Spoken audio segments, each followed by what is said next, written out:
Labdien! Es ļoti priecājos uzņemt Dobeles pilī jūs visus. Gan tos, kas ir tepat no Dobeles, gan tos, kas ir braukuši tālāku ceļu. Un tos, kurus interesē Lietuvas latviešu vēsture. Šodien pie mums ciemos ir grāmatas Aiz robežas autore Rasma Balklava un vēsturnieks Andris Tomašuns. Lai nepiespiestā gaisotnē, es ceru nepiespiestā, kopīgi nodotos sarunai par Lietuvas latviešu vēsturi. Šodien Eltišķu pēcteču kopa ir sarūpējusi iespēju ielūkoties arī daudzajās līdz paņemtajās fotogrāfijās pie letes, gan uz molbertiem, gan arī šeit. Tā kā pētam un skatāmies. Varbūt šīs fotogrāfijas kādu pamudinās dalīties ar kādu dzimtes stāstu. Varbūt kādam palīdzēs ieraudzīt kādu radinieku un tā piepulcināt savam dzimtes kokam kādu jaunu zaru. Kad pagājušajā gadā iznāca šī grāmata, kas nu jau piedzīvo otro laidienu, arī muzejs uz šo stāstu paskatījās ar savu vērtējumu. Un mēs sapratām, ka Eltišķu, gan arī citu pierobežas teritoriju vēsture ir vistiešākā mūsu novada cilvēku vēsture.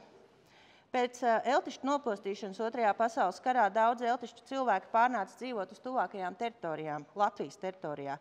Tāpēc, piemēram, aizbraucot uz Auci, satiksim daudzus vietējos, kas saka, ka viņi ir no Eltišķiem. Varbūt, ja ne paši, tad vecāki vai vecvecāki. Es redzu, auciniekus ir ieradušies. Novada Auskalns pagasts, Ukru pagasts, Vītiņu pagasts un Auce. Visas šīs teritorijas ir pie robežas. Tā robeža iezīmējas kartēs, taču cilvēku dzīvēs tās patiesībā dažreiz spēlē mazu lomu. Kā Rasma Balklava savā grāmatā raksta, mēs nejūtām, ka dzīvojam Lietuvā.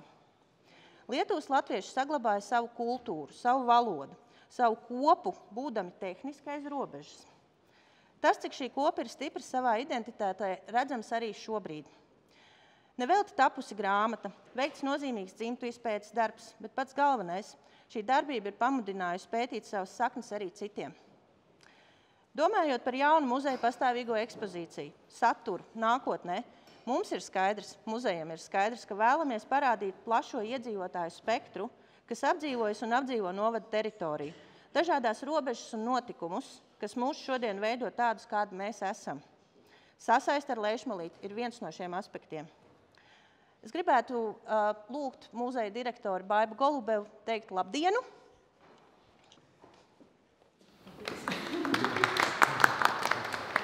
Labdien, man tiešām prieks jūs visus sveikt šeit, Dobelē, Dobeles pilī. Un vēl lielāks prieks, ka jūsu saruna, kas aizsākās Jelgavā ar Rasmas grāmatu, turpinās pie mums Dobelē, un kas zina, kur šī saruna aizvedīs tālāk. Varbūt šīs dienas mērķis arī ir sarunāties, jo sarunas ir vajadzīgs viens, kas stāsta, un ir vajadzīgs arī ausis, kas dzird. Un ir svarīgi saglabāt to, kas mēs esam, pētīt un nodot tālāk. Un es teikšu tā, lai mums šodien sarunas raisās, lai mums ir tāda brīvāks atmosfēra. Un paldies mūsu vēsturniecēm, muzeja vēsturniecei Undīnai Krūzē, kas jūs šodien visus šeit, nevar tā teikt salāca, bet apkopoja un sūtīja, un jūs rakstījāt viņai, gan viņa jums. Un lai mums šodien visiem veiksmīga diena. Paldies! Un nu sāksim paskatīties, kas tad ir aiz robežas, pie robežas un robežas šajā pusē. Tāpēc es aicināšu vēsturnieku Andru Tomašunu mūs iepazīstināt ar kādiem maziem vēstures gabaliņiem. Lūdzu!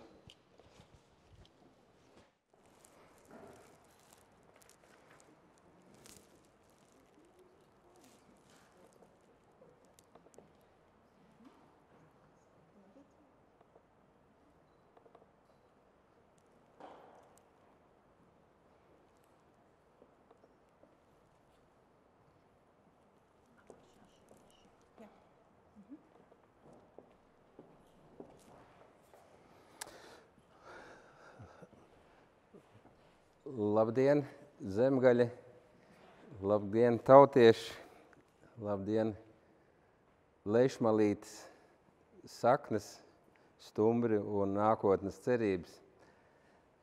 Mans vārds ir Andris, uzvārds Tomašuns. Es pats dzīvoju Jelgavā, bet mani senči pa tēva līniju nāk no Augstkalnes, no Ukriem. no Žagaras. Un šodien es gribētu jums bildēs nedaudz pastāstīt, ko var atrast. Es neesmu sēdējis arhīvos un neesmu mēģinājis zīmēt dzimtas koku, bet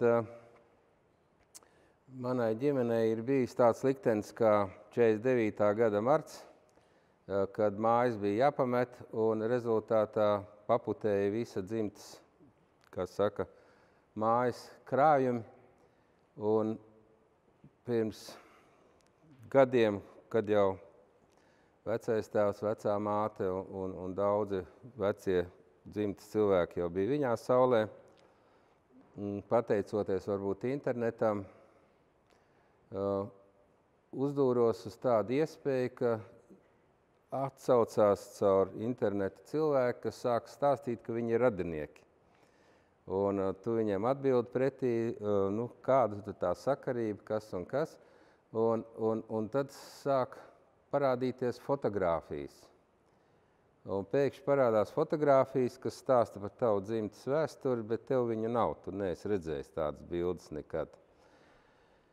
Un te man jāsaka, paldies liels ir manam tēvam, kurš pat Sibīrijā būdams ir sakrājis kaut kādu naudu, lai nopirktu fotoaparātu un ir bildējis izsūtījumā un pēc tam sūtījis saviem radiniekiem bildes, pašiem nesaglabājot tās bildes, bet caur šiem radiniekiem, kas viņas ir saņēmuši, tu pēkšņi tiec klāt pie vēstures stāsta no pavisam citas puses, ne no saviem vecākiem, ne no saviem tuviniekiem tieši, kas ir ģimenē, bet no cilvēkiem, kas laik bija sveši un pēkšņi izrādās ir saistīta ar tavu ģimeni.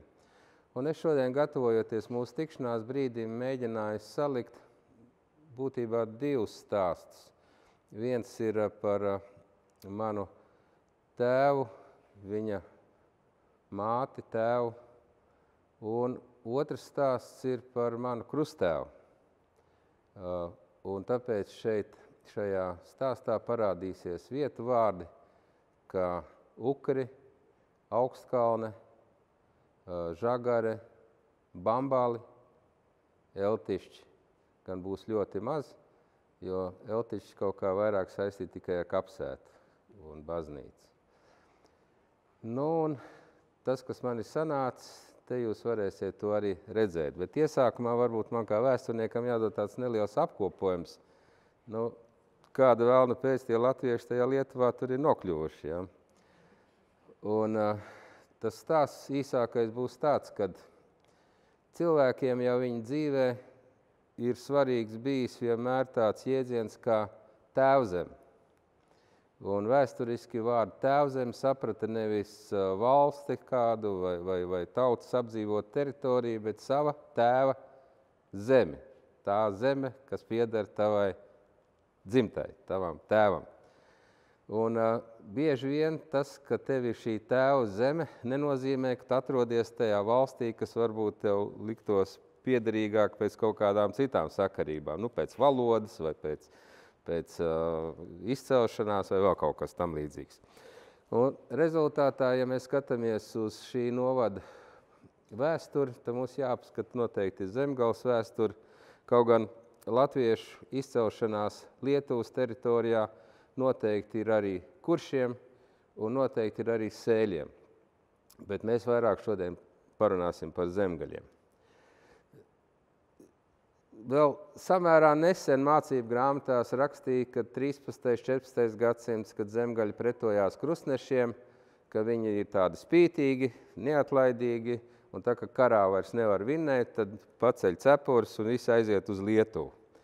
Tas ir tāds mīts, kas ir iestiprinājies mūsu apziņā un arī mācību grāmatās un skolotāju domās, un arī bērni pēc tam to stāst. Bet šodien vajadzētu droši vien labot šo mītu un teikt patiesību. Jā, zemgaļi te pie Dobeles spurojās pretī krustnešiem, nevarēja izturēt šo spiedienu, tik tiešām pacēla cepurus un ar visiem ieročiem aizgāja projām uz Zemgali. Tikai no ziemeļu daļas uz Zemgales dienvidu daļu. Tad, kad šī aiziešana notiek, parādās viduslaiku valsts, ir Livonijas ordenis, nemitīgi kari ar Lietuvas diškunigaišiem, jo tie zemgaļi, kas aizgāja projām uz dienvidu daļu, bija noslēguši vienošanos ar Lietuvas tā laika valsts veidotājiem par sadarbību, par aizsardzību, kā tajos laikos bija pieņemts. Un lietuvieši nāk līdz 15. gadsimtam droši šeit uz šo teritoriju, uzskatot viņu par savējo. Tātad sanāk, kad zemgaļi jau no 14. gadsimta ir dzīvojuši Lietuvā.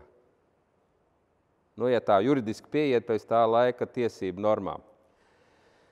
Tad ir šī robežu vilkšana starp Livoniju, starp Lietuvu. Viņa bīdās pa 20 kilometriem uz vienu pusi, uz dienvidiem, tad uz ziemeļiem, tad atkal uz dienvidiem. Un tad, kad nonāk Zemgales teritorijas Krievijas impērijā, tad parādās jēdziens kā guberņas. Ir Kauņas guberņi, kurā ir lietuvieši un latvieši, ir Kurzemes guberņi, un šeit ir arī ne tikai latvieši, bet ir arī lietuvieši, ja? Jo pierobežas teritorijā jau ir saradošanās, ir zemes apsaimniekošana, pirkšana, pārdošana, tīpaši 19. gadsimtā, kad zemniekiem rodas iespēja tikt pie savas zemes un savām mājām.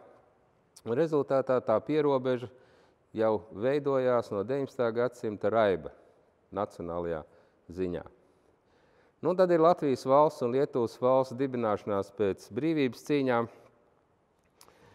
un tad nevar vienoties abas valdības, un tad vajag šķīrēties, un tad spriež, kad nacionālā pazīme iedzīvotājiem varētu būt kritērijs, lai varētu cilāt robežas kādu kilometru pa labi vai pa kreisi. Lūk, var teikt tā, ka mēs esam jau no 14. gadsimta dzīvojuši gan Lietuvā, gan Latvijas pusē. Pa starp, protams, ir šī Livonija, ir Kurzemes hercogiste, ir Lietuvas lielkņaziste, ir Polijas Lietuvas apvienotā Unijas valsts, ir Krievijas impērija, un tad ir šī patstāvība, kad beidzot šīs robežas nostiprinās, cerams, uz mūžīgiem laikiem. Protams, sekas jau ir tādas šajos laikos, ka notiek asimilācija, ja tur Latvijas valsts dibināšanas brīdī pagājušajā gadsimtā konstatēja, ka Lietuvā dzīvo ap 15 līdz 20 tūkstoši latviešu, šobrīd varbūt viņi tik daudz vairs tur nav. Ir zudušas bibliotekas, ir zudušas skolas, ir zudušas varbūt arī mājas, ja? Bet noteikti var teikt tā, ka tas gars, tā apziņa un valoda vēl ar vienu skan. Un tas ir ļoti labi. Bet tagad par personīgo, par šo ģimenes padarīšanu. Man ir 2 dēli, 2 zemesargi, un pirms dažiem gadiem pierunāju viņus, izbrauksim, pastīsimies, kāda izstāsta kapi, kur guļ mūsu senči. Pie viena redzēt gan kapus, pie viena arī, lai puišiem būtu kaut kāda saprašana, kur viņa saknes guļ.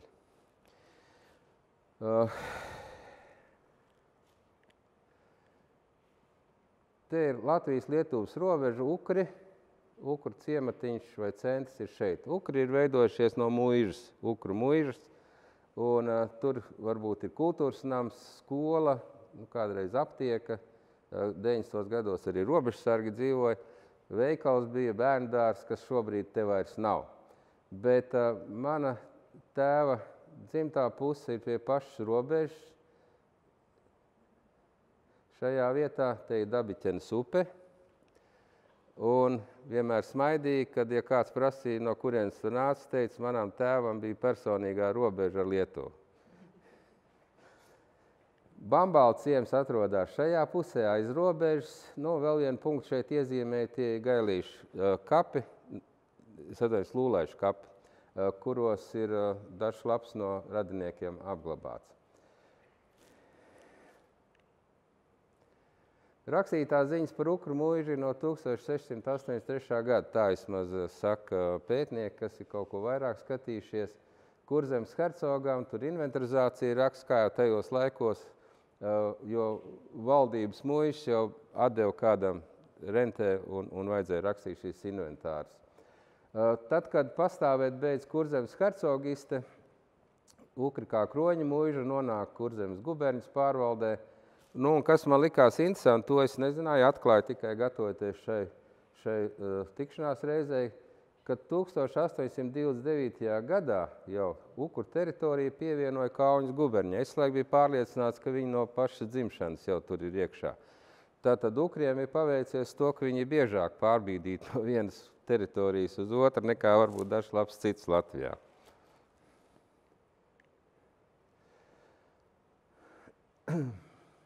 Nu, visus radus neizsūtīja un pie sava vectēva brāļa meitas Rīgā atrada šādu fotogrāfiju. Ir mājas galvanišķi, kas skaitījās laikam mežsarga māju, un šo māju ir saņēmis no muižas mans vectēvs, kurš šeit stāv ar savu sievu un 3 dēliem. Tā ir saeimas ļaudis, tātad ir kalpotāji bijuši un ir kaut kāds radinieks, kas Pēterpilī ir kaut kādā činā bijis un apbruņots ar ordeņiem no galvas līdz kājām, bet viņu uzvārdu man vairs neviens nevarēja pateikt un es, diemžēl, nezinu šobrīd.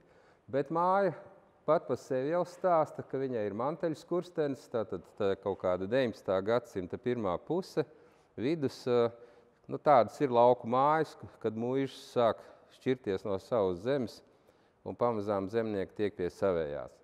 Vectēvs esot bijis muižā Vagars, un viņa sieva ir bijusi modere. Modere tas ir siera piena pārstrādes speciālisti, kas man likās interesanti, ka kaut kur pagājušā gadsimta sākumā sieviete var būt tādā amatā un tādā darbā. Uzvārds viņai meitas ir Veisa, domājam, ka viņa ir vācu izcelsmes. Nākusi no Žagaras puses.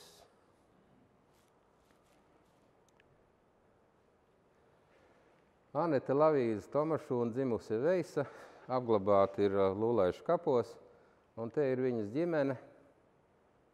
Tas ir mans vecais tēvs Arvīts, blakus ir Žanis, un te ir Roberts.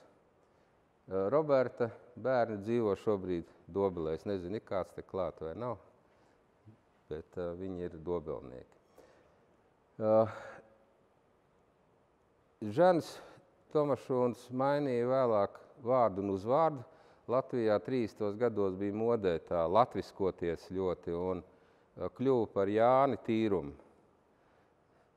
Bet šeit viņš vēl ar vienu ir Žanis.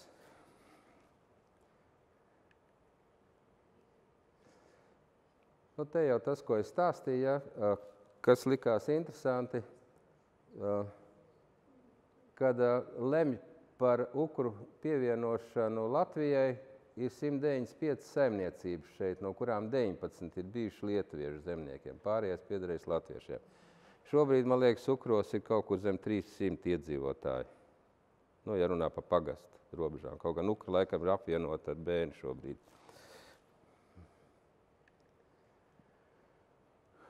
Šie 3 puiši aug, sākās Pirmais pasaules karš, un tātad viņi atrodās Kauņas guberņā. Bet 2 dēli aiziet latviešu strelniekos, pie tam Žanis, jaunākais dēls, ir brīvprātīgais. Par to liecina uz pagonām šī apkārt aptītā uzpleča maliņa. Un tas ir mans vecais tēvs latviešu strelniekos. Žanis kara beigās paliek Rīgā, bet vecais tēvs iztaigā Krieviju un, kā ir ģimenē nostās, saticies ar Ļeņinu. Nu, tas ir latviešu sarkniem strelniekiem raksturīgais stāsts. Visi ir redzējuši Ļeņinu. Nu, manējais nav nekāds izņēmums. Viņš gan arī šeit, ja viņš ir atgriezies 20. gadā atpakaļ Latvijā, ir aizgājuši atkal uz savām mājām. Un, kā teica mana tēva māsa vecākā, te vecais tēvs esot nofotografējies, jo viņš ir kļuvis par Ukru pagasta sekretāru. Tātad amata vīrs ir.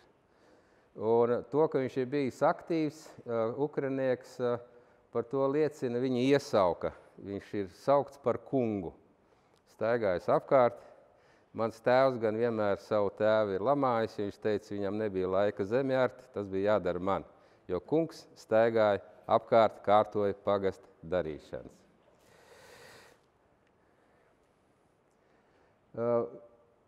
Vectēvs mirst Rīgā, prostatas vēzis ir bijis un apglabāts viņš ir Ziepnieka kalna kapos. Un te jāsaka tā, ka 20. gadsimtā parādās šī problēma, ka tavi tuvinieki ir ļoti dažādās vietās. Ja? Nav tā, ka tev dzimtas kapi, ka tur visi būtu, un mana ģimene šeit nav izņēmusi. Bet ir fotogrāfijas, un ir šīs bēres uzbildētas. Mans vecais tēvs aprec savu sievu, kas ir ļoti jauna. Viņa tikko izgājis iesvētību un prec ļoti jaunu meiteni. Blakus mana vecā māte jau ir mūža nogalē. Viņa nodzīvoja Bēnē pie savas meitas un apglabāt abi divi, vecais tēvs un vecā māte, ir Aucē Lāču kapos. Te nedaudz par veco māti. Viņa nāk no Augstkalnas puses, Steinberga dzimusi. Viņas tēvs un māte, jeb vectēvs par vecmāmiņas līniju, ir divreiz precējies. Viņa mājas ir pie Augstkalnas baznīcas netālu uz Lietuvu braucot Ķesteru mājas dīķa malā. Tās ir viņa mājas, un tur dzīvo mana vectēva otrās sievas jaunākā dēla, jau mirušā jaunākā dēla sieva ar saviem bērniem apsaimnieko šo. Bet viņi ir glabāti Augstkalnē Gaļu kapos. Tad tur ir viena kapu vieta. Caur veco māti gan ir saglabājušās vairāk bildes. Te mana vecā māte ir maziņa meitene. Te viņa ir redzama. Un arī šeit. Tas varētu būt Ķesteros Augstkalnē fotografēts. Te ģimenē ir arī radinieki ar uzvārdu Himmelreichs, kas ir vācisks uzvārds, bet cilvēki visi ir bijuši latviski. Kaut gan viena daļa no Himmelreichiem 39. 40. gadā izbrauca uz Vāciju. Un viņi gali kaut kur aizved tālāk uz Jaunzēlandi. Kur viņi tur dzīvo, kas tur notiek, es nezinu. Augstkalnē pie baznīcas iesvētības mana vecā māte šeit stāv, tas ir viņas tēvs. Es saprotu, ka viņam kaut kāda teikšana baznīcas draudzē ir bijis. Un te mana vecā māte jau ir ar savu vīru. Te ir iesvētības kādai radiniecei. Te mana vecā māte gaida manu tēvu. Te ir vecākā meita Rita ar manu tēvu Imantu. Tas jau ir Ukros Galvnišķu mājās. Galvnišķu mājas šobrīd nav saglabājušās, tās tiek sadalītas starp diviem dēliem, un vecās mājas nojauc, uzbūvē divas jaunas ēkas, no kurām viena šobrīd saucās Noras, tās stāv, un to apsaimnieko mana vecā tēva brāļa bērni un viņa pēcnācēji. Pērlis, kas ir Galvnišķu vietā uzbūvēts, tā šobrīd pieder vienam zemniekam, kurš saimnieko Ukru pagastā. Te ir vecais tēvs, vecā māte ar saviem 3 bērniem. Nav 40. gadā dzimusi jaunākā meita Ērika, kas šobrīd ar savu ģimeni dzīvo Aucē. Un te ir pirmā un vienīgā bilde, kas ir no Eltišķiem. Eltišķos ir apglabāta manas vecās mātes māte. Un te ir vecā māte pie savas mātes kapa ar saviem 3 bērniem. Kāds 38. 39. gads. Tas ir mans tēvs. Jaunāko dēlu savu, ja es nolieku bildi blakus, tad abi divi pilnīgi līdzīgi. Un tad ir šādas bildes atnākuši, par kurām es daudz ko nevaru pastāstīt. tās ir kādas kāzas, kā teica, lejšmalē kaut kur, lejšos. Kurā vietā, varbūt Bambālos, varbūt Žagarē. Tad ir izrādās Ukros bijis bibliotekas biedrība, vēl Latvijas valstī nav pievienojušies, bet šī biedrība jau taisa teātri. Mans vecais tēvs esot spēlējis kaut ko, šitas te ir 20. gada jūnijā. Un tad ir divas bildes, kuras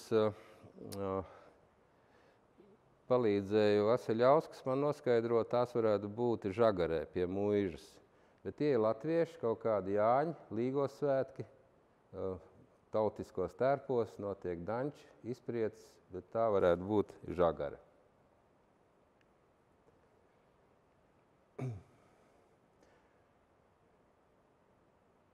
Nu, šeit ir bildes, kur jau var redzēt atkal iesvētības. Te ir radinieki, vecās mātes māsas iesvētības. Te ir kaut kādas kāzas, kuras redz jau, kad ir mana vecā māte ar savu vīru. Tad ir šeit vecās mātes tēvs ar savu otru sievu jau, bet ģimene uzturs kontakts, un mana vecā māte, vecais tēvs, un te jau ir vecākā meita klēpī Rita vecam tēvam. Nu, un šādas te bildes, kur var redzēt gan vecās mātes veco māti un viņas māte vēl, kas ir ļoti reta bilde, tāda arī ir saglabājusies, pateicoties manam krustēvam no Bambāliem. Atradu viņa albumos šo bildi. Kā jau teica, Galnišs sadalīja pērles, divas bildītes, nav daudz fotografiju, un Nores. Var redzēt tipveida projekts, cik es zinu no tēva stāstītā, ņēma aizņēmumu, valsts deva un varēja atmaksāt palēnām.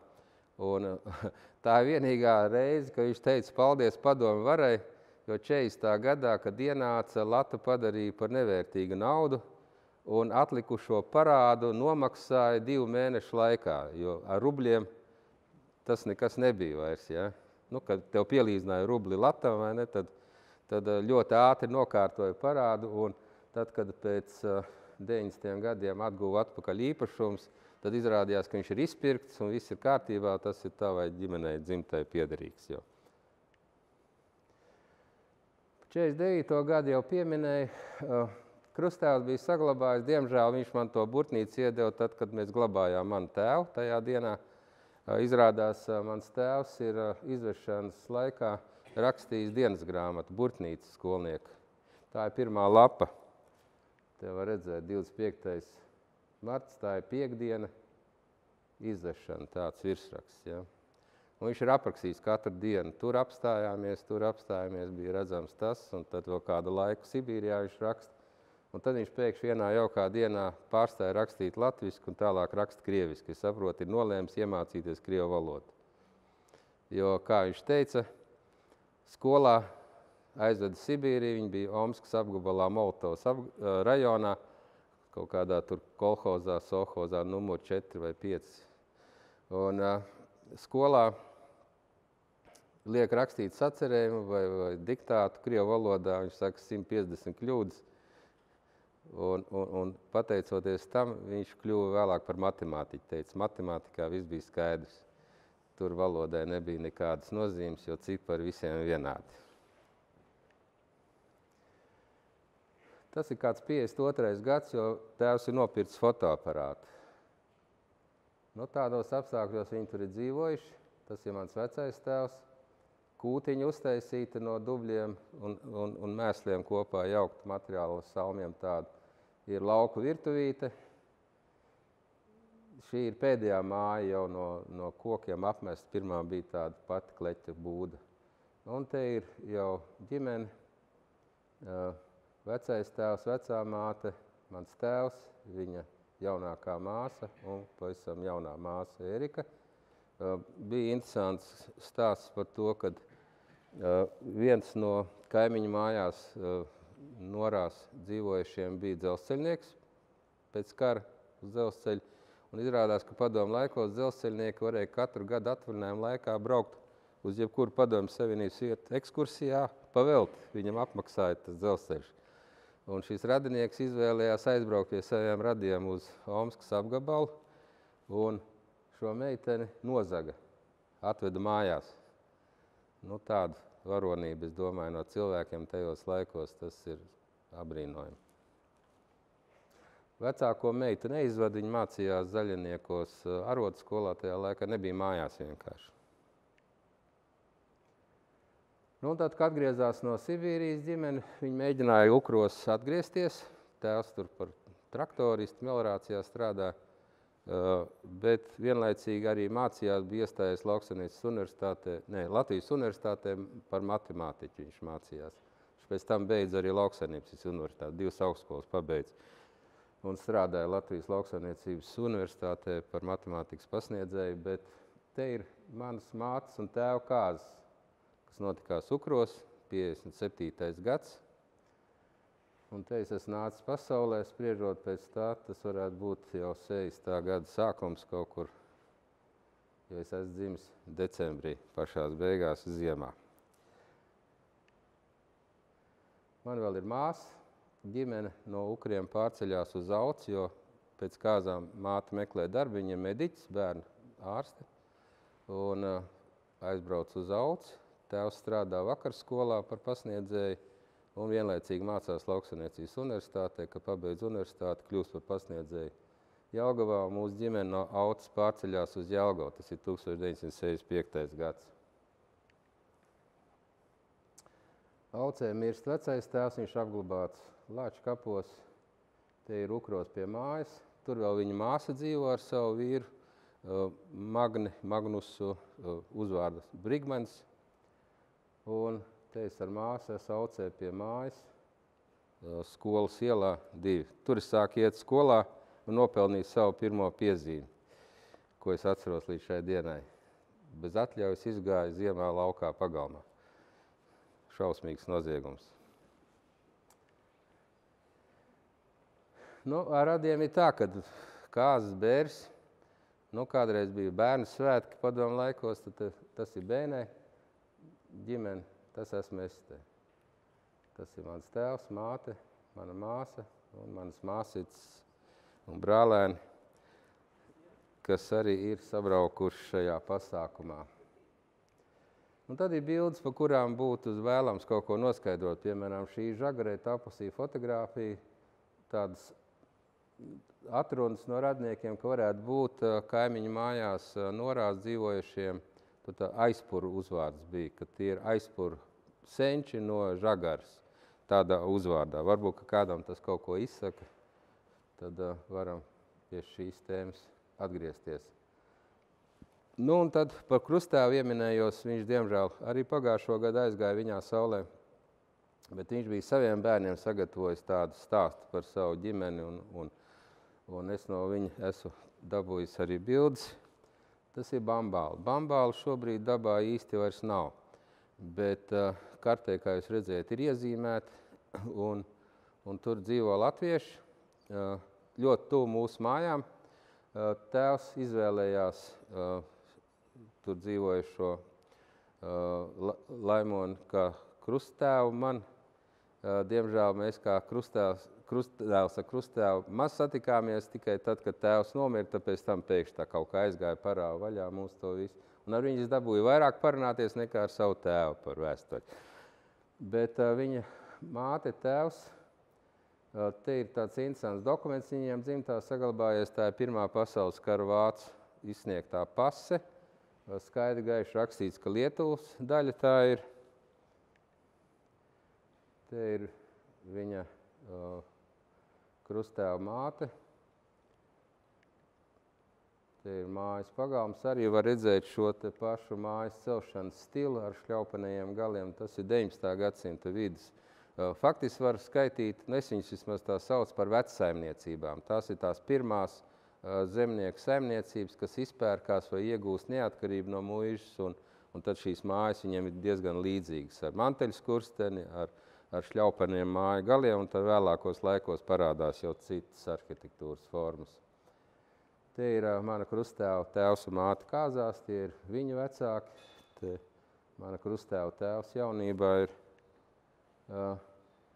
Kas man likās interesanti, ka tur arī ir bijuši biedrības, skola, skolotājs Jurēvits, 43. gadā te mans krusttēvs ir skolnieks. Un te ir bibliotekas biedrība Ausma, Bambāla latviešu biedrības biedri. Es domāju, ka šobrīd viņi te ir vairāk nekā Bambālos vispār šodien cilvēki ir. Ja? Jautra dzīve bijis. Par muzikantiem es vienmēr brīnos, ja no kurienes tas tā ir, ka visi spēlē, visi māk spēlēt un kā sanāk kopā tā mūzika iet vaļā. Tas ir pēc kara, bet brīnišķīgi tas, ka krusttēvs ir uzrakstījis vārdus uzvārds vienai daļai no šiem cilvēkiem.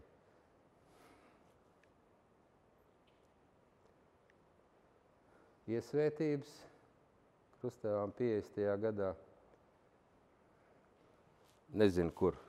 Eltišķos varētu būt, jo Steinberga glabāti ir Eltišķu baznīcā. Te viņš nofiksējis savu tēvu pēdējās spēlēšanas reizes 77. gadā, kad viņi dodās prom no šīm savām lauku mājām. Un Eltišķu kapos ir arī viņa dzimtai kapavietiņa. Tā ir mana vienīgā fotogrāfija no Ukriem. Kā redzat, graužu dzimtas koku.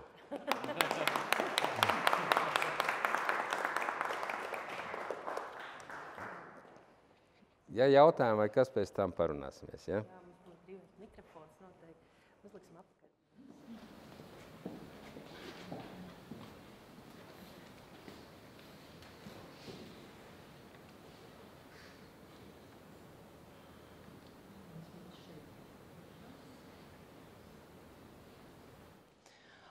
Un tagad pievērsīsimies otram mūsu šīs dienas varonim, Rasmas kundzei. Es jums gribēju pajautāt dažus uzvedinošus jautājumus. Es nezinu, varam arī varbūt palikt sēdus, bet varbūt, ka... Es tā slikti dzirdu, es nākšu tuvāk. Es jums gribēju pajautāt, lai jūs mums pastāstiet par to, kā jūs sākāt dzimtas izpēti, kā jūs tikāt līdz grāmatai, un tad jau varbūt mums vēl radīsies tālākie jautājumi. Bet mēs varam kaut kā mierīgi sasēsties. Nē, man šitā būs ļoti ērti, jā. Vispirms, laikam, jau jāpasaka, ka es esmu.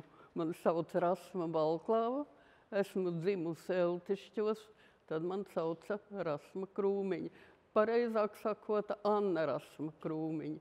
Esmu dzimusi 1931. gadā. Jāsaka tā, ka man ir laikam laimējies piedzimt un dzīvot tieši tajā vietā, Eltišķos, kur blakus tieši mūsu mājām viss kaut kas ir noticis. Un notikuši ir ļoti daudz notikumi tādi, ko zinu varbūt es tikai, un tāpēc arī ir radusies tāda doma.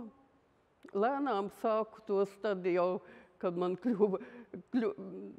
kad jau biju pieklājīgā vecumā, teiksim, tad, kad aizgāju pensijā, atmiņā atausa dažādas ainiņas no bērnības, tad sāku vienkārši rakstīt un šo to piefiksēt.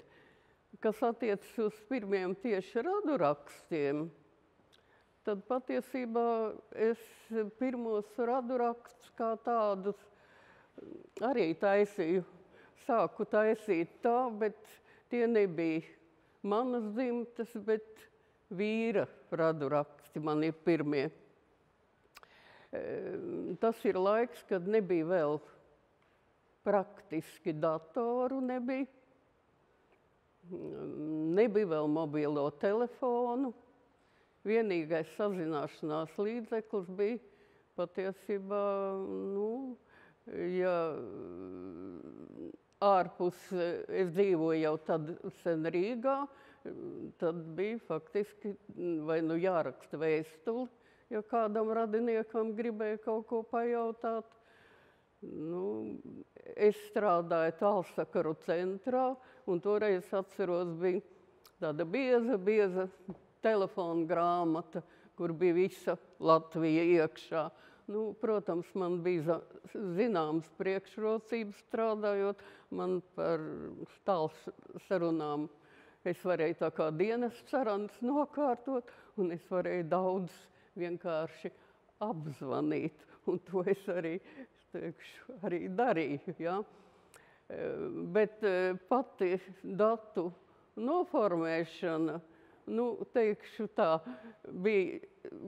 Man ir līdzi, varbūt jums kādam interesēs, pats pirmais mans radu rakstu variants, ja, kas tika, ko es taisīju ar vīra radiem. Nu, kāds, jūs teiksiet, varbūt kāds sakars šodien manam vīram ar Zemgali ir. Nu, visciešākais. Vienkārši daudz to nezinu. Viņam senči gan nāk pa tēvlīniju no Kurzemes. Pats viņš ir dzimis Rīgā, bet 39. gadā viņa ģimene pārcēlās uz dzīvo Taucē. Un tur es šo zēnu 6. klasē satiku, ka viņam vēl visi zēni vēl bija īsajās biksēs un garajās zeķēs. Staigai nāca arī uz skolu. Un tā tad viņš arī lielāko daļu savas jaunības ir pavadījis Zemgalē. Tāpēc es domāju, ka šie raduraksti arī pieder pie zemgaliešu radurakstiem, vismaz daļēji. Ja? Nu, kas ir raksturīgs šiem radurakstiem? Pirmā daļa bija tikai balstīta uz nostāstiem vien, kurš zināja par kādu radinieku, jo raduraksti LV tad vēl nebija. Pirms sākumā tie parādījās apmēram kaut kur 2008. gadā apmēram pirmie parādījās. Bet, nu, sarīkojām no zināmo radinieku loku vienu saietu, ko sauc par radu varbūt salidojumu, bet kurš tika diezgan labi sagatavots. Katru reģistrējām Kandavā, tas notika mums. Katru, kas bija ieradies, bija jāpiereģistrē, viņam pats reģistrējies, katram bija krūšu nozīmīta, kas viņš ir. Jau sanāca diezgan daudz cilvēku, nu, citu nepazīst, ja. Radu koks tāds primitīvs bija uzzīmēts, pa krāsām katrs zars, cik bija apzināti tie tuvākie, un arī šīs krūšas nozīmītas bija attiecīgā krāsā, un kurš nebija jaunākais dalībnieks bija vēl bērnu ratiņos, arī pie bērnu ratiņiem viņam bija pazīšanās zīme piesprausta. Ja? Nu, un tas ir pats pirmsākums, no kura varēja sākt, bet tas faktiski jau bija tikai tādu uz personīgo kontaktēšanos un uz mutisko informāciju. Un tad parādījās, nu, teikšu, jauna ēra radurakstos, ka parādījās raduraksti LV. Un tur parādījās arī ārpus Latvijas esošās draudzes. Un parādījās Šauļu draudze, tika publicēta. Un tur diezgan daudz datus atradu, bet vēl lielāks atklājums bija, kad, nu, sakot, radurakstus, kad tu esi sācis viņus risināt, taisīt, nu, tā apetīte jau rodās laikam. Tad sāka parādies doma, ka vajadzētu jau taisīt arī savējos kaut ko. Un bija tāds, nu, atkal, nu, gandrīz vai negaidīts gadījums. Te, manuprāt, klāt ir Anita Nauce šodien mums, jā. Viņi rīkoja vienkārši saviem vecākiem kāzu jubileju 50. Protams, es biju uzaicināta, un mans dēls bija uzaicināts vēl par fotogrāfu, jo mans dēls tā nodarbojās. Nu, hobijs viņam bija ārpus darba fotogrāfiju. Un tagad es ilgi domāju, nu, ko tad tādā lielā kāzu jubilejā varētu uzdāvināt. Un radās tāda doma, nu, varbūt, ka radu rakstus vajadzētu pirmos uztaisīt. Nu, vēl šodien esmu Anitai pateicīga, ja?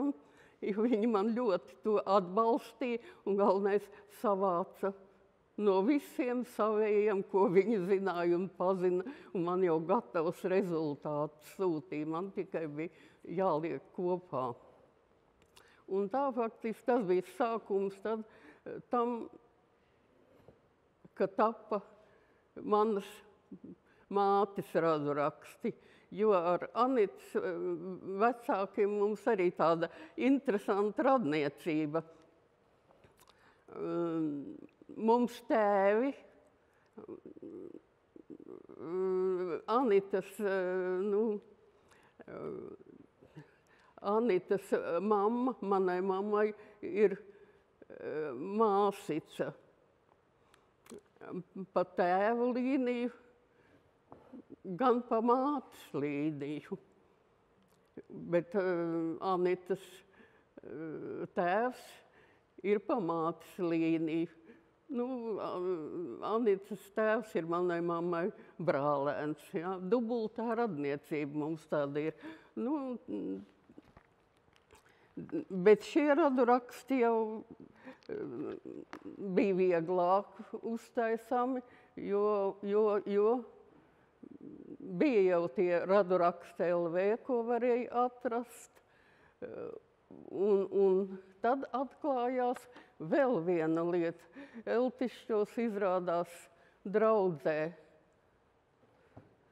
Nu, draudzes, teiksim, vai noliktavā, vai tādā vecajā draudzes mājā slēpjas milzīgas bagātības, kuras pat šodien varbūt līdz galam vēl nav tur izpētītas un vēl tur, nu, daļēji arī varbūt iet bojā. Lieta tāda, ka agrāk jau līdz padomju laikiem baznīca bija saistīta ar valsti. Baznīcā notika viss oficiālais iedzīvotāju reģistrs. Tas ir laulības, dzimšana un miršana. 40. gadā, kad ienāca Krievi, to visu baznīcu no valsts funkcijas šķīra, atdalīja, bet izrādās, ka draudzē bija vēl viens svarīgs dokuments, kas tika vests regulāri un par visu šauļu to draudžu kopumu kopīgs dokuments tika sastādīts kopš 1834. gada. Tas ir konfirmācijas grāmatas. Konfirmācija tās ir iesvētības, ko mēs tautā sakam, ar šādu vārdu apzīmējam. Un konfirmācijas grāmatās var atrast konfirmējamam, iesvētamam ir gan tēva vārds, gan mātes vārds, gan kur viņš ir dzimis un kur viņš patreiz dzīvo. Un tas jau ir ļoti daudz. Un tā turpmākajos radu rakstos, ja, praktiski to, ko es taisīju, pa tēva līniju un mātes līniju arī paplašināju, ja. Par pamatu es ņēmu šīs konfirmācijas grāmatas, no kurām viņām starp citu arī bija uzreiz alfabētiskais rādītājs klāt. Bija viegli, ja man krūmiņus vajadzēja, es visus krūmiņus varēju izrakstīt un redzēt. No kurienes visus šos datus, ja? Un tā es varēju sastādīt jau tādas aptuvenas dzimtas, ja? Un varēju izrakstīt tā, jebkuru jebkuru uzvārdu varēja dabūt. Nu, lieta tā vienīgi tā, ka pie tām konfirmācijas grāmatas viņas netika reklamētas nejauši gandrīz. Nepārtraukts jautājums uzdodot toreizējai manai radiniecei, draudzes priekšniecei Rasmai, arī Vasiļūnienei. Viņai laikam beidzot apnika man nebeidzamie jautājumi par radu rakstiem. Tad vienā reizē viņas ielika tos konfirmācijas grāmatu kā uz veselu maisu. Un vēl papildus izrādījās, ka mācītājs Rauskins arī vēl vedis ir atsevišķi dublikāti par dzimšanu, miršanu un vēl dažādi tur raksti, vienmēr sakot, ielika arī tos tajā maisā. Nu, tad mans dēls nopirka skeneri un veselu mēnesi, tad es ņēmos Rīgā un šos datus pārskenēju, šīs grāmatas. Tas man bija liels atspējas. Vēlāk, tā kvalitāte man varbūt neiznāca sevišķi laba, jo es arī darīju to pirmo reizi, un tie ieraksti arī jau daži tur pazuduši, kā bija, bet tomēr viņas bija jau lietojamas. Vienīgi jāsaka tā, tas arī vēlāk šur tur atkārtojās, ka tie ieraksti jau lielāko daļu bija vācu valodā, jo, ja mēs paskatāmies vēsturē, kāda mums mācītāji bija Šeltišķos, lielākā daļa, jo viņi bijuši vācieši, viņi arī centās daudz ko vācu valodā ierakstīt, un ar alfabētu problēmas ir, jā. Man jau uzreiz brīdināja Rasma, bet par cik manā dzimtā manai mammai senči ir Žaļevici. Viņa teica, jā, bet diemžēl žēburta gan tur nav, jā. Es, protams, atradu to žēburtu, viņš rakstās ar SCH zem, tā jau viņš arī ir, bet tādi knifiņi radās, vai ne, kas jāatrisina ir. Bet arī šodien tā, izdarot tādu nelielu kopsavilkumu, arī kā mēs šodien strādājam ar radu rakstiem, ja par Eltišķiem ir kaut kas, par šo lielo faktiski to šauļu draudžu kopumu ir kas meklējams, diezgan vienkāršo visu meklēšanu, ja mēs sākam tiešām ar konfirmācijas grāmatām. Mēs dabonam atsevišķi skeletus, kas ir kādas ģimenes, kādas dzimtas bijuši, un tad jau tālāk, kad sākam skatīties tur Radu raksta LV un vēl šī viena otra cita ziņa nāk klāt, tad šo skeletu mēs varam it kā apaudzēt lēnām. Ar ko vēl raksturīgi mani paši pirmie radu raksti, jāsaka tā, ka es pirmajos radu rakstos, tagad es teikšu pat apbrīnoju savu centību, man viss ir ar fotogrāfijām, katram individam ir klāt fotogrāfija. Fotogrāfijas arī nebija tik viegli atrast. Daļa man uzreiz cilvēki jau bija atsaucīgi, iedeva savas fotogrāfijas, bet daudzas dabūja arī no kopējām bildēm, tā kā te, piemēram, rāda, izgriezt attiecīgo seju ārā. Tas arī bija daudz, bet tad bija jau parādījusies datoros, datu apstrādes, bilžu apstrādes, dažādas programmas, kuras es jau biju tā kā apguvusi, un tad tas man izdevās. Tā kā pirmie radu raksti man ir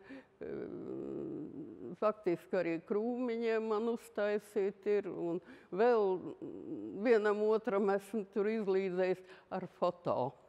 Katram ir fotogrāfija klāt. Tā, kas attiec uz radu rakstiem. Tagad jāsaka tā, Family Search parādīsies, kur ir ļoti daudz dati, jo, jāsaka tā, Lietuvā arhīvi kaut kā radurakstus nepublicē atklāti, tā kā to dara Latvija. Kā latvieši, jā. Es nepareizi laikam. Jā. Nu jā, tur jāsaka tā, Latvija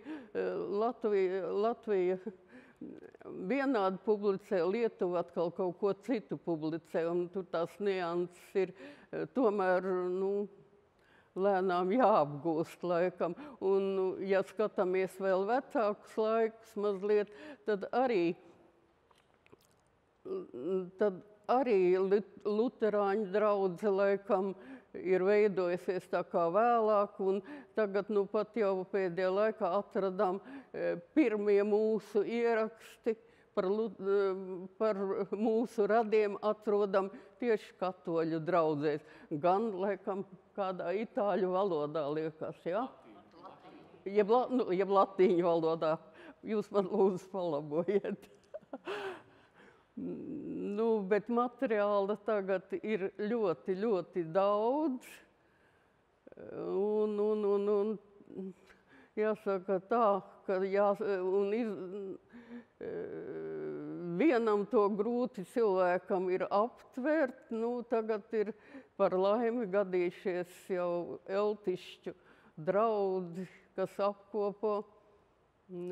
Es tā teikšu jau gandrīz, kā mūs jau sāk dēvēt, ka kaut kāda grupa, kā... Jā, par kopienu jauno gandrīz. Prieks gandrīz par tādu novērtējumu. Tā, ko es vēl varētu jums Mums vēl bija jautājums kolēģiem. Es varbūt novirzījos no tēmas mazliet. Ļoti tā kā vajag. Es domāju, ka tagad visiem, kas ir ieinteresēti dzimtu pētniecībā, šis te jūsu padoms, kur skatīties, kas ir pieejams, kas vēl kaut kur pat nav līdz galam pieejams, bet varbūt ar laiku būs, ja, Sandra? Tas varētu dot tādu labu spērienu katram sākt, kurš zina, ka varbūt viņš arī ir saistīts ar to pusi. Bet vēl mums bija viens jautājums. Mēs ar kolēģiem skatoties cauri grāmatu, kas ir ļoti interesanti, tā jūsu latviskā kultūra saglabāta. Jūs arī esat spēlējusi teātra Eltišķos.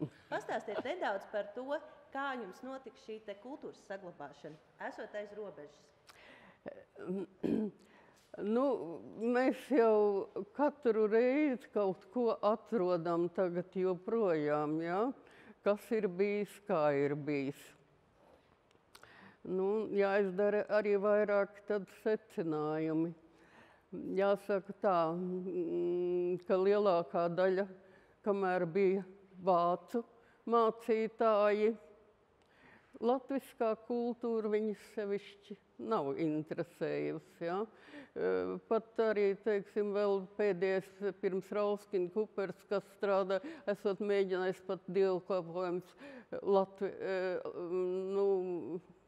vācu valodā noturēt. Protams, atsaucība nebija un kurnēšana ir bijusi. Ja? Bet, tā latviskā kultūra, pat cik mēs jau redzam kā stāsta vēsturnieki, mēs visi esam tā kā zemgaļi un gandrīz viena tauta un staigājuši šurpu, turpu arī tie, kas no Latvijas tur pārceļoši. Man senči ir atklāti, mani krūmiņi, lielā dzimta, ka ir nākus apmēram tur no Saldas apkārtnes, no Pienavas, no Džūkstes. Ja? Tur jau arī bija kaut kāda latviskā kultūra. Un, protams, ka mana krūmiņa dzimta, protams, ir atrasts dokuments, ka viņi ir atsūtīti kaut kāds Jānis Krūmiņš ar sievu Merlīzi jau 1811. gadā atsūtīts ir, laikam, Mēdems ir pārsūtījis uz Eltišķiem.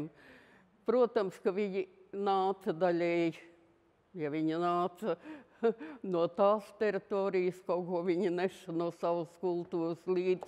Un tāpat tā tautas staigāšana, kāda tur bija ar to visu robežu joslu, faktiski jau tur tā nav gandrīz izpētama, ja? Un latviešiem tā vēlme, savu kultūru bija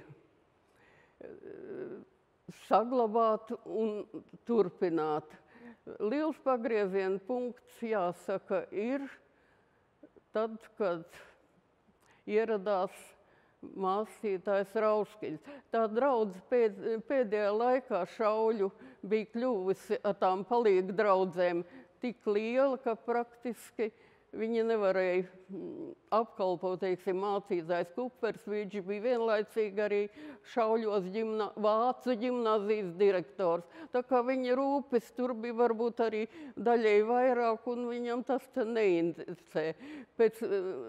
Un pēc neatkarības atgūšanas, ja, nu, sākās tāda tā kā lielāka rosība, mēģināja nodibināt kultūras tā kā centru, tā kā Jānišķa varbūt teritoriāli būt it kā vidū, bet nu ar nesevišķi mēģināja izdot latviešu Lietuvas Latvis avīze. Starp citu, tur ļoti daudz arī šodien es vēl atrodu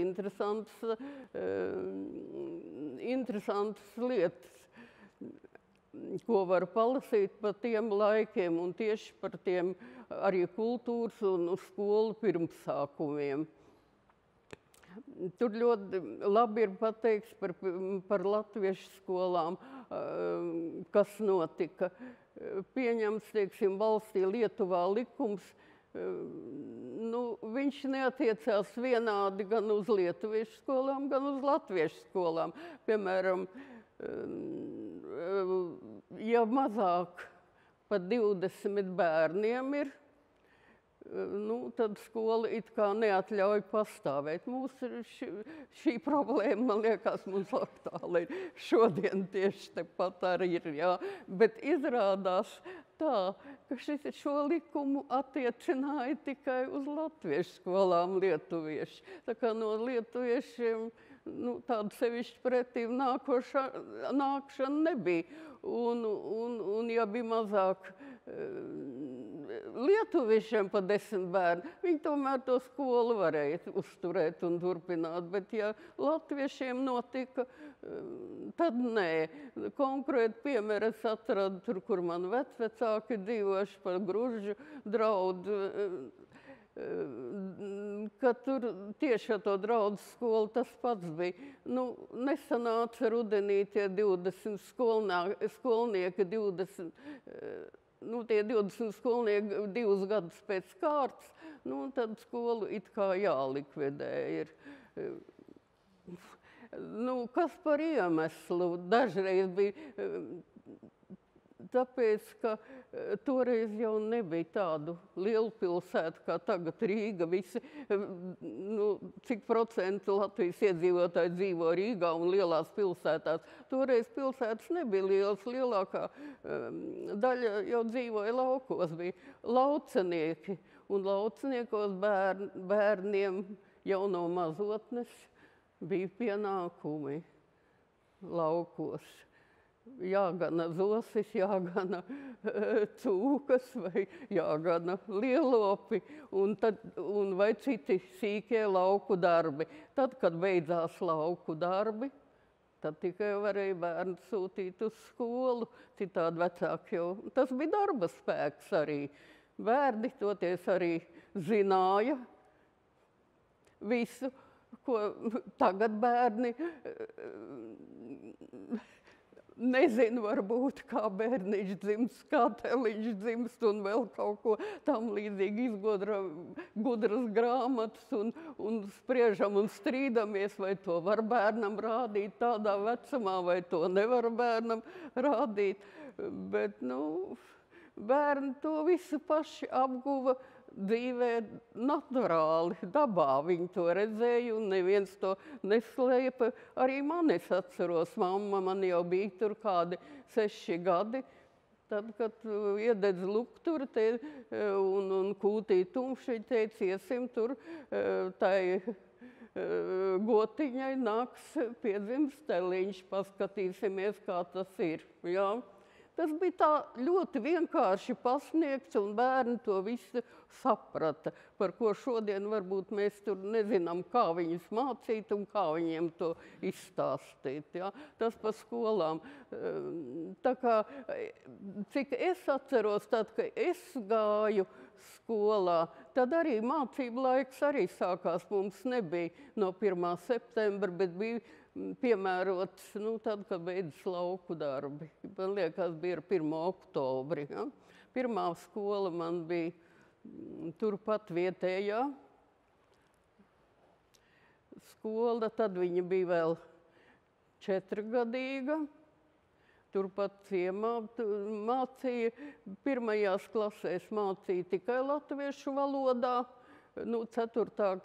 klasē nāca klāt programma, obligāti lietuviešu valoda arī bija jāmāca, bet es piedzīvoju tā, ka man obligāti 3 gadus nebija. Tad,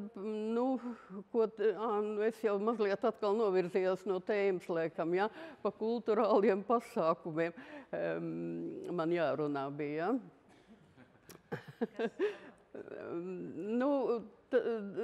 Varētu teikt tā, ka lielas pārmaiņas mums ienesa tad, kad atnāca draudzi vadīt mācītājs Rauskiņš. Viņš no Vidzemes, jā, viņa biogrāfija visur ir redzama, to es tur negribētu atkārtot.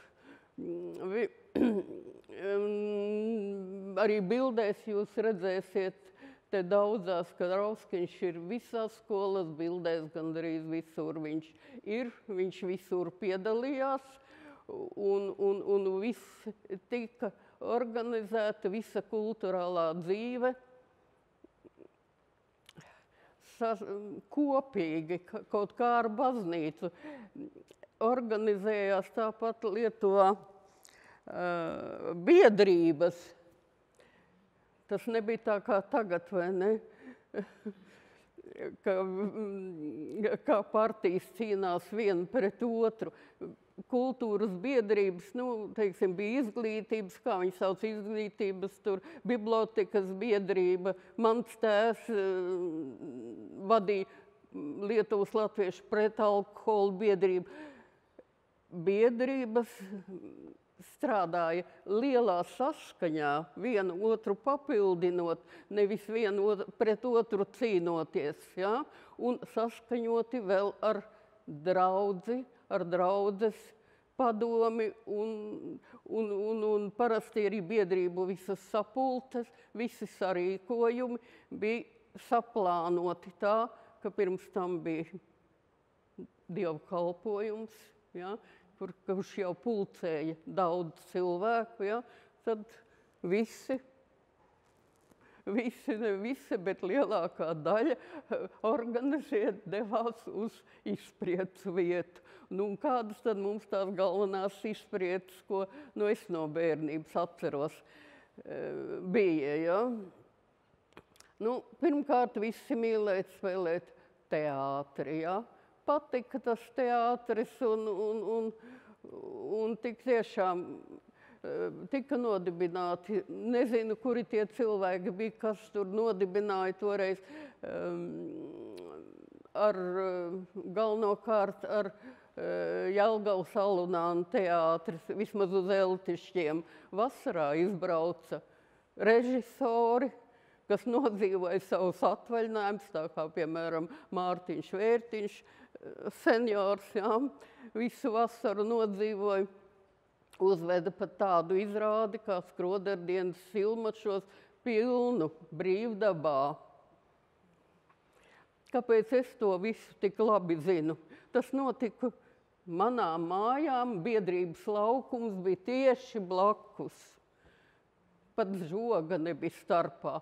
Fotogrāfijas, kas te izlikts tāda Jāņu bilde, tas ir uz manu māju fona.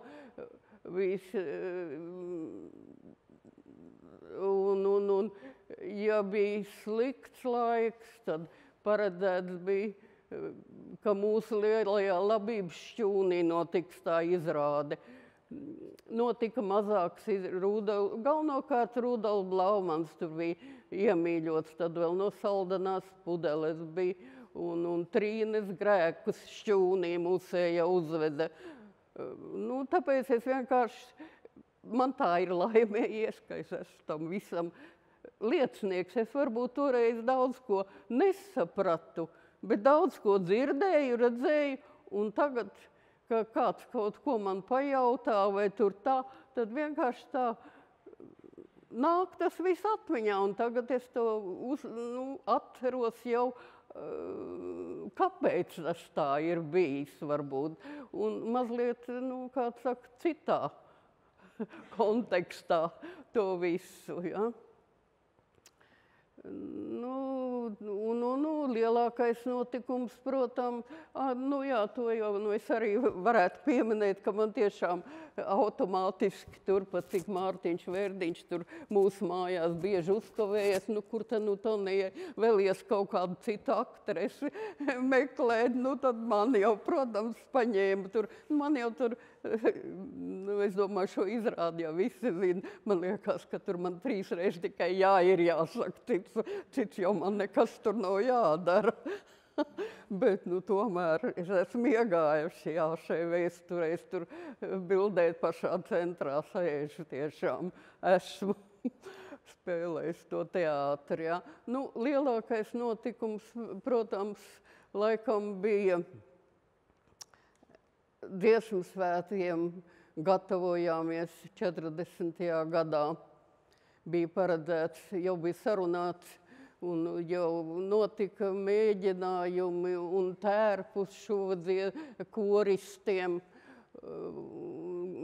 Un bija paredzēts, ka galvenais diriģents būs Teodors Kalniņš no Rīgas šim pasākumam. Rīcības komiteja bija, starp citu, nesen izlasīja, ka mans tēvs arī bijis Rīcības komitejas priekšsēdētāja vietnieks.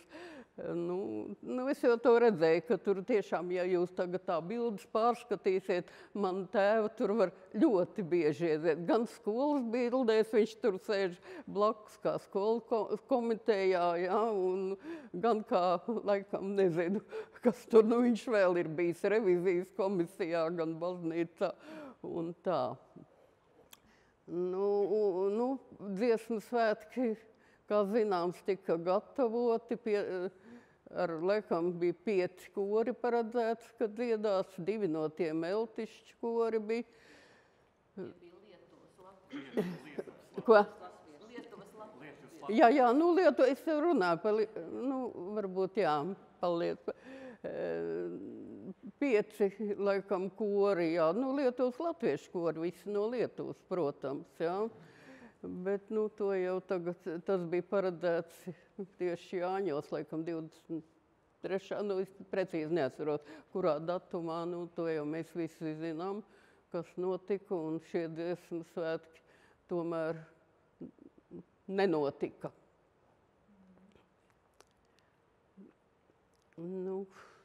Kuras? Uzdodiet varbūt man jautājums, jo es tā, man tāda netikums ir, es aizvirzos no tēmas, ka es sāku runāt. Ko mēs gribējām prasīt, to jūs arī izstāstījāt. Es gribēju dot, varbūt ir vēl vārdu Andrim Petersonam. Viņš arī gribēja dažus vārdus pateikt. Un pēc tam mēs kopīgi, jūs mūsu šīs dienas varoņi apsēžaties, un tad būs brīvais mikrofons. Katrs, kur kaut kas interesē, uzdodam un runājam, jo šī ir saruna, šī nav konference. Un tā kā, apsēžamies atpakaļ un vēl došam vārdu Andrim.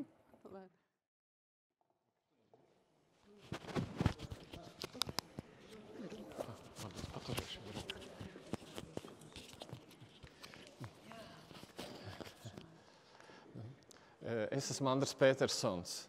Es gribēju jums pastāstīt, kā tapa šī grāmata, kāpēc mēs esam šeit. Ja? Šī grāmata aiz robežas tapa šādi. Kaut kādā laikā, kad bija Covid, es vienkārši meklēju kaut ko par Lietuvas latviešiem, un kad ievadu Googlā Lietuvas latviešus, tad atrodas tādu jauku fragmentu, kur autors ir Asiks. Es, protams, nezināju, kas ir Asiks, bet es nolēmu uzrakstīt, jo es tur redzu mācītājs Rauskiņš un vēl visādi ļoti daudz dažādu cilvēku, kurus es atceros no saviem vecvecākiem, jo mani vecvecāki arī cēlušies no Elcišķu draudzes, kas ir tā pati šauļu draudze, un faktiski tas nosaukums ir saistīts ar to, ka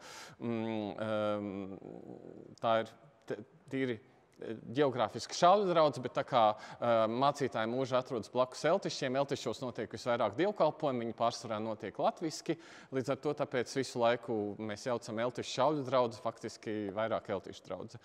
Nu, un tad es Rasmai uzrakstīju, viņa man jauki atbildēja, un tad vienkārši viņa man palīdzēja tieši tā, kā viņa man skaidroja, man jau bija, teiksim, uzmetums no 17 gadu vecuma radurakstiem, un viņa man tā jauki no konfirmācijas grāmatām izrakstīja visu, ko vien varēja. Viņai tas tā tik viegli nāca, kad es tā biju pat pārsteigts, kā tas notika. Nu, un tad es Rasmai saku, bet šitas viss taču ir jāizdod grāmatā. Tas man prasīja kādu gadu, kamēr tas tā notika, ja, jo Rasma pretojās. Kam tad tas ir vajadzīgs? Bet redzat, jūs šeit visi esat, jums šeit tas viss interesē. Un tāpēc, kā saka, Rasmai milzīgs paldies par to, ka tas vispār viss ir taps un ka viņa piekrita.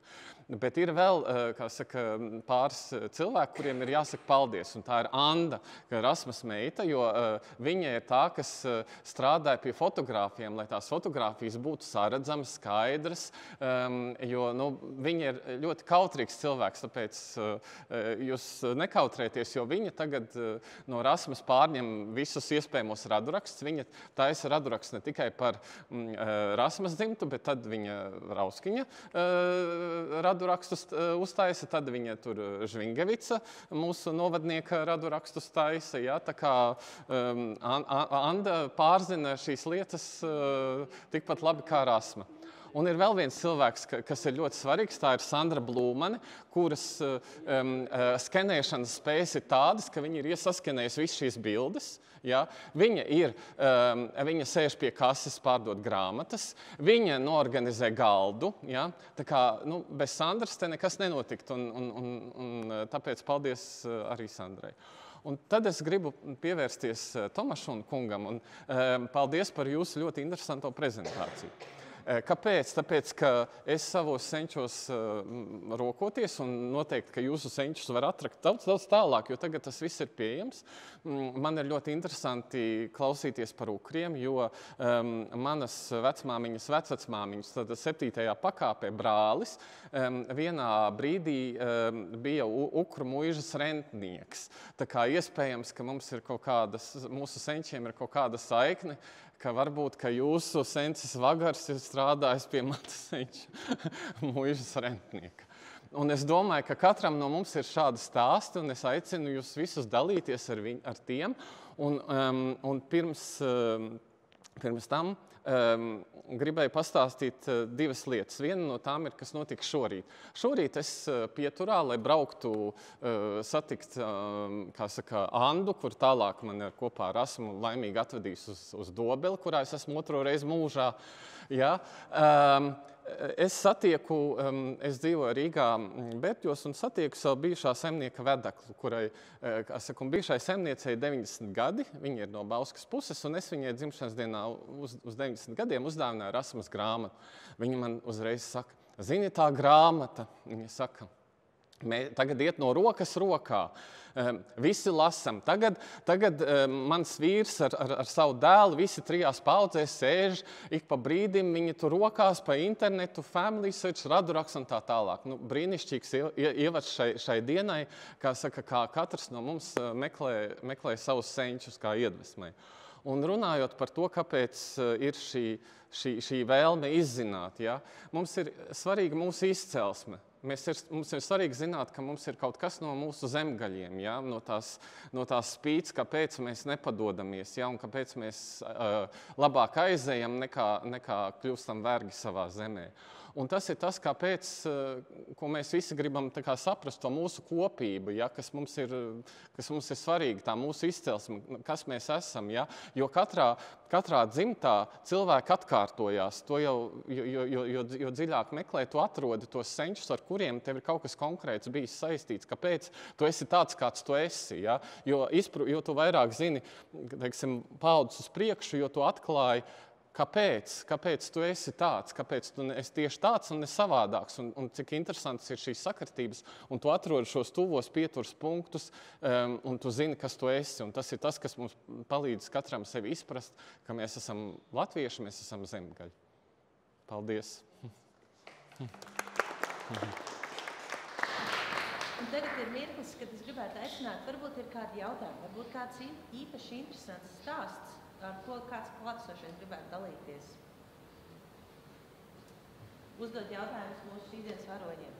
Varbūt vienkārši praktisks padoms, ko man darīt. Kamēr jūs domājat, replika viena. Lietuvā, kā teica, spaidītās skolas un vēl kaut ko darīt, bet šodien Lietuvā jūs varat tautas skaitīšanās sevi pierakstīt par zemgali. Latvijā to nevar.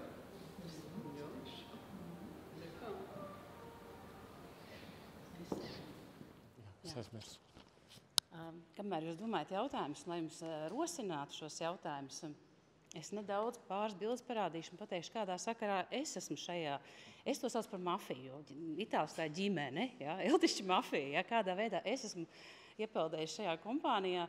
Tieši tāpatām kā Andris, nedaudz vairāk kā 2 gadu atpakaļ, es jau laikam pa otram lāgam izlasīju Spokiem LV 3 rakstus par lielos latviešiem. Pirms tam tie bija kādi 8 gadu atpakaļ vai 6 gadu atpakaļ, un jāuzraksta tam rasikam.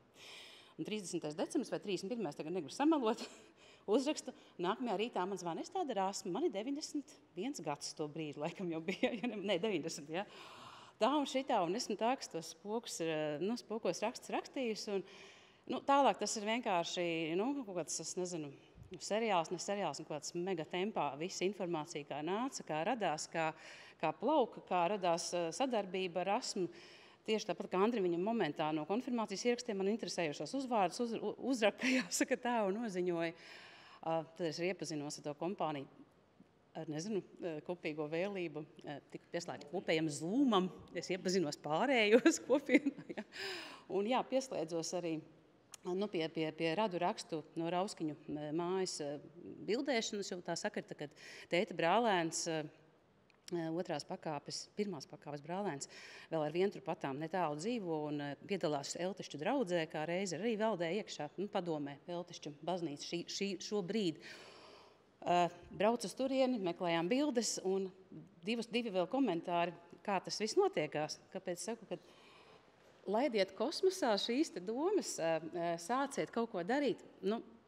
Es nezinu, vai tā ir pareizi teikt, atverās portāli kaut kādi. Jāsaka tā, ja. Viena no pirmajām bildēm, ko man Rasma atsūtīja, vai varbūt mana māsīca Sanita 3. pakāpes sīru līniju, kur arī šeit neatceros, kur bija pirmā. Un es Rasmai rādu, vai otrādāk, mēs Rasmu sazvanamies par šo te bildi. Un bildē ir Sanitas, viņa tur pats kaut kur sēž, vecmāmiņa Anastasija savu vectētiņu Albertu Vulfu, viņu kāzu dienu. Sanitai tā bilde bija, cik es atceros, ja? Bija Sanita tā krājumos, ja? Un tagad Rasma saka, man Rasma, kura nezina manu Sanitu, bet kura atrodās jau viņas dzimtas kokā. Vienu kaut kad viņa ir pētījusi, viņa tas stāstīja. Sanita jau tur bija, mēs par to pat nenojaušam. Ja? Viņa saka, Sandra, zini, kurā māja, kur tas ir? Saku, es nezinu, Sanita arī nezinu. Es saku, tas ir pie mana tēva mājās. Un tā mazā meitnīte priekšā esmu es. Un te ir viens no šiem brālīts, ja? Kurš bija brālis, ja? Tā mēs uzzinājām, kurā vietā 1937. gadā norisinājās Sanitas vecmāmiņas Anastasijas un vectēva Alberta kāzas. Izrādās Krūmiņu mājās, ja, kas tur pat blakus pie Eltišķa baznīcas. Viņa ir radosa, acīm redzot, tāpēc tur tas arī ir noticis. Tad bilde, kas stāv pie Sanitas albumā, vienā dienā pēkšņi ļoti personalizēta. Mēs zinām vietu un ļoti daudz cilvēkus šajā bildē. Tālāk varbūt ne par tēmu, ne par to, ko es gribēju teikt, bet nedaudz atkāpjos. No mana vecvectēva, Sanitas vecvectēva brāļa, mums bija tikai viena bilde zināma. Ja? Un man bija tāds sapnis, cik būtu labi atrast vēl kaut kādu vienu bildi, kur mēs varētu redzēt savu vecvectēvu. Tur man palīdzēja Andris. Es tajā mūsu Zoom ballītē teicu, ka būtu jāpameklē, varbūt kaut kur muzejos, kaut kur varbūt ir kaut kādas bildes, kur taču tas ir bildēts, noteikti kaut kas ir skanēts, kaut kādi tie fotografi vai vēl kaut kas. Un tad man Andris vienu dienu izdomāja ieiet Aušras muzeja tātad krājumos, un viņš atrod tur bildi ar aizmugurē parakstu, ieskanēt, Vasiļauska kungs tur izdarījis. Eltišķu draudzes padomnieka, salnāru mācītāja muižas, pārzinātāja, saimnieka Juras Sīles izvadīšana un no viņa mājas Musābes muižas uz Eltišķu draudzes kapiem 37. gads 5. septembris. Tad izrādās Lietuvā, Šauļos, muzejā ir bilde, kur mūsu ģimenē nav. Ja? Un kur ir ieskanējis cienīgs vēsturnieks. Ja? Un te nu man ir vēl viena bilde, diemžēl tikai ar bērēm no mana vecvectēva. Ja? No mana vecvectēva bērēm. Un attiecīgi tur bija vēl viena bildīte, arī šī. Šajā bildītē mēs arī ieraudzījām, atpazinām daudz mūsu radus. Burtiski 4 dienas atpakaļ pārskatu 1999. gada Eltišķu kapu svētku ierakstu, ko man brālis staigāja pakaļ tēta māsai un ierakstīja video ierakstā par tiem, kas kur ir apglabāts. Es izdzirdēju frāzi, ka šeit ir apglabāts tātad mans vectēvs Juris Sīles, te ir vecmāmiņa un te ir vecvecmāmiņa. Viņa bija akla, viņa palīdzēja pieskatīt bērnus pēc mammas nāves. Un tagad es skatījos priekš šīs te pasākuma, es gatavoju bildes, kā vienmēr pievelku klāt, domāju, te ir vecā mamma, tur vecās mammas brāļi, māsas, un es skatos viena sieviete ar brillītēm. Par vecvecmāmiņu es pavisam nesen uzzināju, ka viņa ir mirusi Musābes mājās, turpat, kur dzīvojuši. Ja?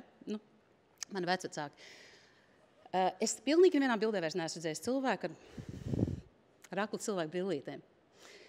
Man ir tagad bilde ar manu vecmāmiņu. Iespējams, man nav garantijas, bet tāda tā iespēja būtu. Un tagad mūsdienu iespējas, ja jūs draudzēties ar DNS, jūs varat mīlēt vai nemīlēt, nodot vai nenodot, bet ir tā ļoti vietne forša MyHeritage, kur mēs daudz veidojam paralēli citām programmām savus dzimtas kokus.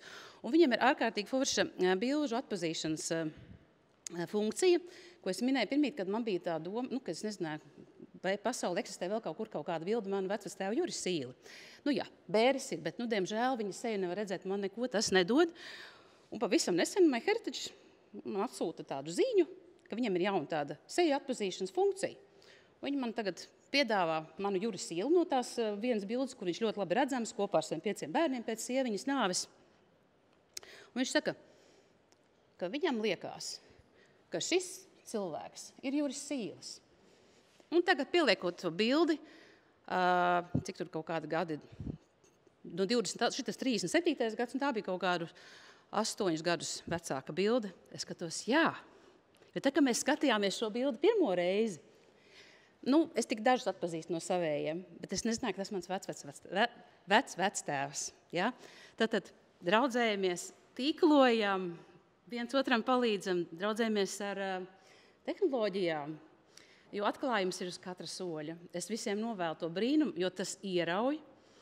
Ja ir kaut kas par atkarībām, labi, es nepīpēju un ļoti reti dzeru, tad šī ir konkrēta atkarība. Es novēlu jums kļūt patīkami, veselīgi atkarīgiem. Tas aizrauj, tas apvieno un tas ļoti daudz jaunas lietas ļauj nodot jūsu bērniem. Tā kā novēlu saslimt ar šo te foršo atkarību labā nozīmē un strādājam kopā. Un es ceru, ka kādam jau ir jautājums Tomašona kungam un Rasmai.